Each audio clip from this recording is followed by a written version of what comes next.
Welcome to Joseph's Tropical Tanks. Today I am going to take you on a journey on how I became a fish hobbyist.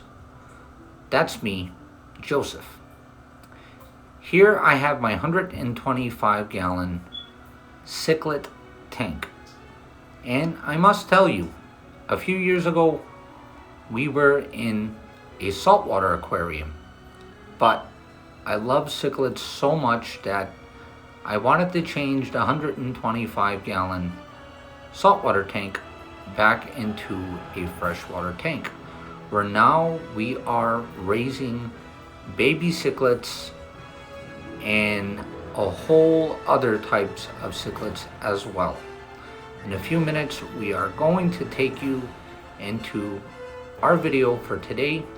Thank you very much for joining and hope that you could stay tuned. So in today's video, we are doing an update. As you guys know, last week we had baby cichlid fries where the mom spit out the baby cichlids. I will have that video in this video at the end, so make sure to stay tuned to where you guys will actually see how I stripped the baby cichlids out of the mom's mouth.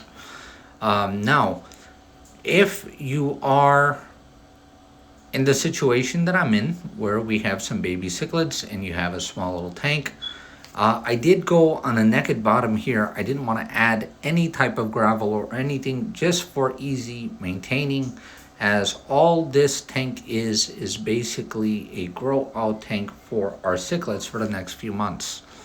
But what you would need is a small little siphon hose. I am not using the bottom of the siphon. We're just using the hose, as it is only a 10-gallon tank. I will start up the siphon here in the next few minutes, and you guys will actually be seeing how I pick up to the detritus from the bottom of the tank. That comes from our Proctostomus. I did add a Proctostomus inside of this tank just to help with cleaning of the tank. But to be honest with you, the Proctostomus is making more detritus inside of the tank. But she is helping out with the algae. As you guys could see, we have no algae on the glass, and I do have the lights on for a longer period of time, just to have the babies seen. That way I'm able to check on them from time to time. But as you guys can see here, I am just using a siphon hose just to pick everything up and to make sure that the bottom is nice and clean. That way we don't have an ammonia spike. Here I am adding some top-up water. That way we could get our water level up and our heater don't go out. That's one feature that I do love about the Hager heater, that as soon as the water evaporates, it'll actually beep and let you know to add more water. As you guys could see, here are the baby cichlids. They are doing very well. They are eating. We are feeding them twice a day, just some crushed up flakes. And it does take them a couple of minutes to get to the food. They don't run to the food just yet, but I know that they will very soon. But as you guys could see, they're starting to show some color, which I am very, very shocked. I didn't know that they would be able to show their stripes as soon as they are, because they're only about 7 days from today. Last Sunday I put out another video, I believe, and then this Sunday we have another video. So today they would be about 7 days old. But as you guys can see, they are doing great. They are swimming all together. It is very hard to see one swim by itself. They're usually all in a group. Now in the next few minutes, we are going to be going to our 125-gallon, where I will need some help.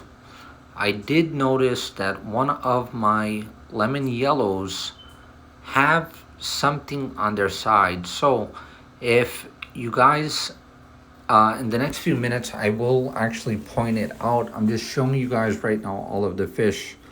But one of the lemon yellows do have a problem on its side. And if you guys could let me know what can I do to treat this fish here. She is right here.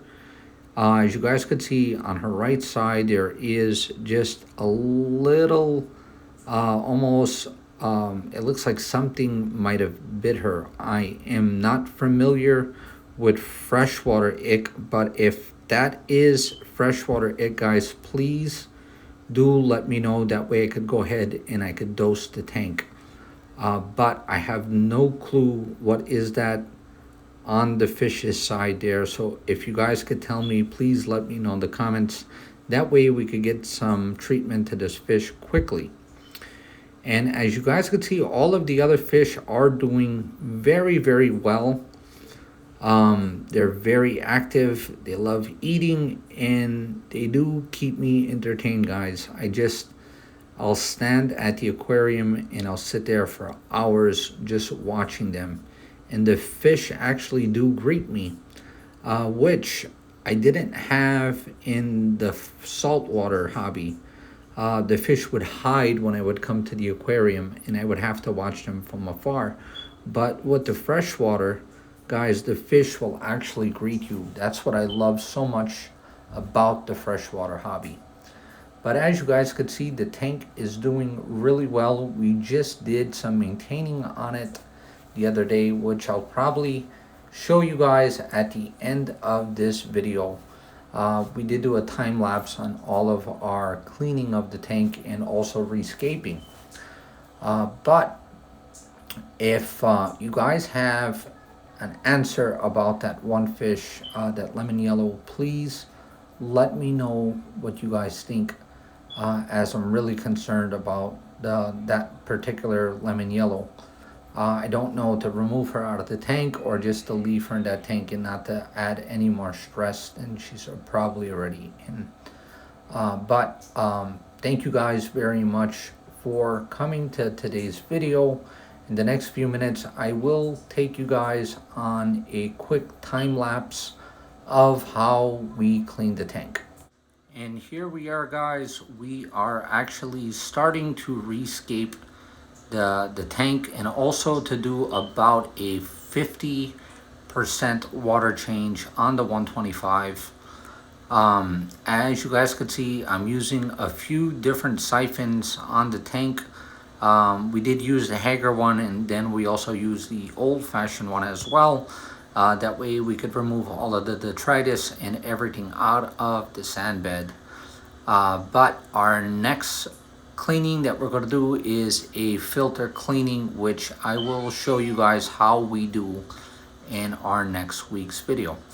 Also, if you guys are still with us from the beginning of the video, as you guys could see, we do have a new driller that will be appearing in all of our next videos. So thank you guys very much for watching. Let me know what you guys think in the comments, and we'll see you next week on Joseph's Tropical Tanks.